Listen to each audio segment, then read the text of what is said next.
Sussex on a beautiful spring day, and just found this patch of stinging nettle, Urtica dioica.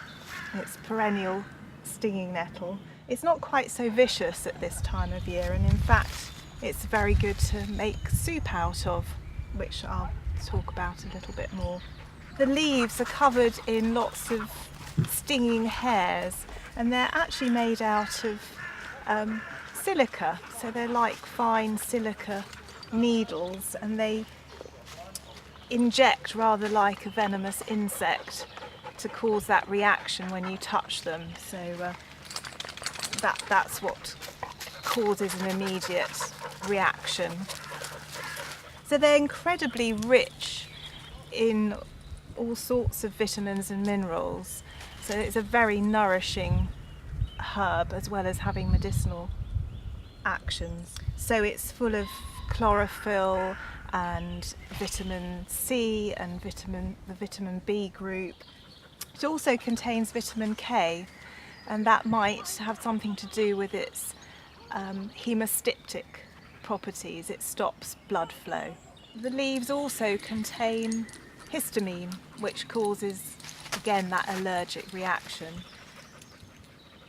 And paradoxically, we use stinging nettles for allergic reactions and skin problems like urticaria, hives, so where you get a reaction to something which is similar to what you would get if you were stung by a stinging nettle. Stinging nettle taken internally can help with that.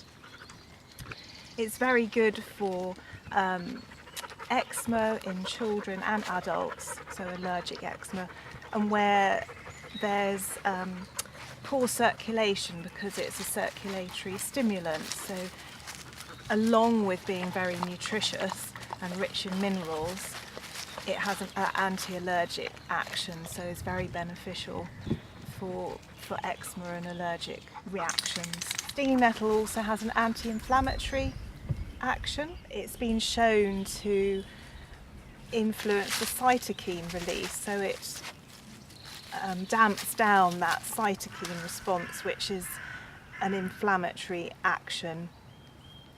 And this is all taken internally. The Romans, when they came to Britain, found the climate rather damp. They suffered from aches and pains, and they used nettles externally to stimulate their circulation, and would perhaps rub it on or whip their sore limbs with nettles to do what we try and avoid by being stung by them, but it increases the circulation, and I wouldn't advise doing it that way. I'd rather use it internally, but I think if you do get stung on a sore arthritic limb, it would probably have benefit. The roots, it has a very strong root system where it draws up all the nutrients from the ground. It likes nitrogen rich ground as well. It's often found in gardens, as we probably know, if we're trying to get rid of some of it.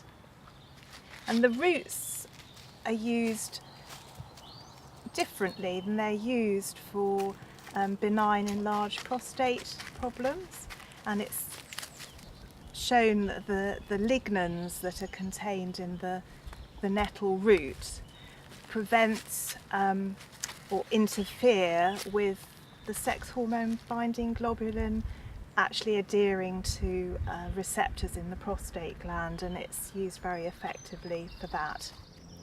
So if you were going to pick some at this time of year, still advise using gloves, and I've got some scissors, but this is when it's at its most tender and its most edible, and it gets a little bit tough and doesn't taste quite so nice as you go on into the year. Nettles are obviously around for most of the year, but then they get tough and stringy.